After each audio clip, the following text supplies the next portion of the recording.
Okay, so that's the exact technique you're going to need. All right, so make sure you perform it exactly like I've just shown you. There's only those 77 tips to remember. Okay, because remember, if you don't perform it like that, it's going to lead to certain death. Okay, sure. Okay. All right, so let's go down and grab onto the kettlebell. Beautiful. Okay, so pause there. We're going to engage our scaps, 5 millimeter gap. Whoa, not 6 millimeters, 5 millimeters in between. Your pelvic tilt is around 12 degrees, so we're just going to manipulate that, get it to around 13. Yep, perfect. Okay, and I want you to keep it around 3 millimeters from your legs as we lift. Okay, that's pretty specific. All right, now just before we go, I also want you to engage your inner core. Yeah, hey, but don't tense your abs, engage the inner core. All clear? Okay, let's lift. Okay. Whoa, put it back down. Hey, pelvic tilt, what do we talk about? Sorry. Okay, go again. Do you ever worry that your technique isn't correct when performing resistance training? Perhaps you're concerned that if someone isn't watching you, then you'll be doing the exercise wrong. Well, if that's the case, you're not alone. But the good news is, technique isn't as important as you think. Technique is just the way that you perform an exercise. And the truth is that there are lots of different ways that you can perform any exercise. What you've got to do is find a position and a way to move that feels strong and confident for you. Let's take the squat as an example. Some people squat with a wide stance. Some people lean over more. Perhaps they stay more upright.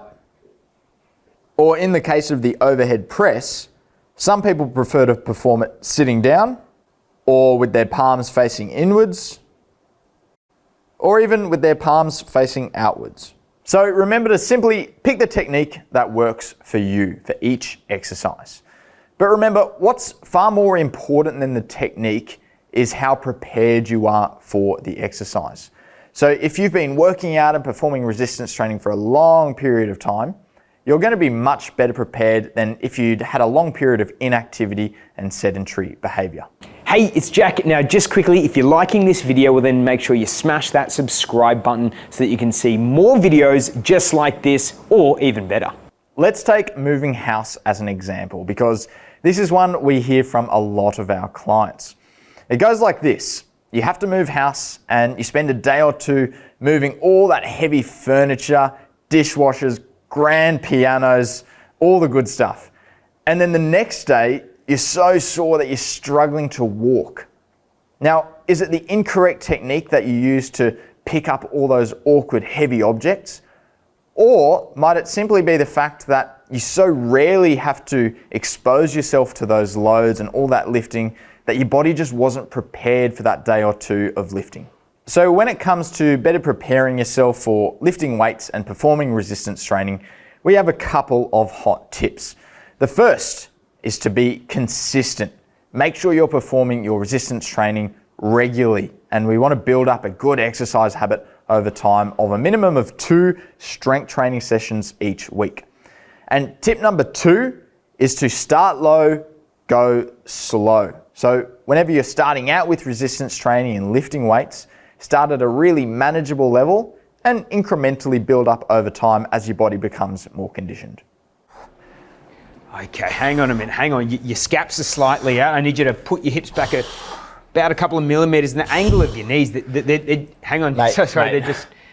It's all good, it's not that important. I don't need any supervision. You sure? Thanks, cheers. Okay, yeah. So if you're exercising at home and you're lifting weights and you're overly focused on the technique of the exercise, well, stress less and focus more on the consistency of your workouts and how prepared you are for each exercise, because that's the best way to prepare yourself for exercise and, more importantly, for life. I hope you gained some great exercise tips from this video, and if you'd like to see more just like this, well then smash that subscribe button.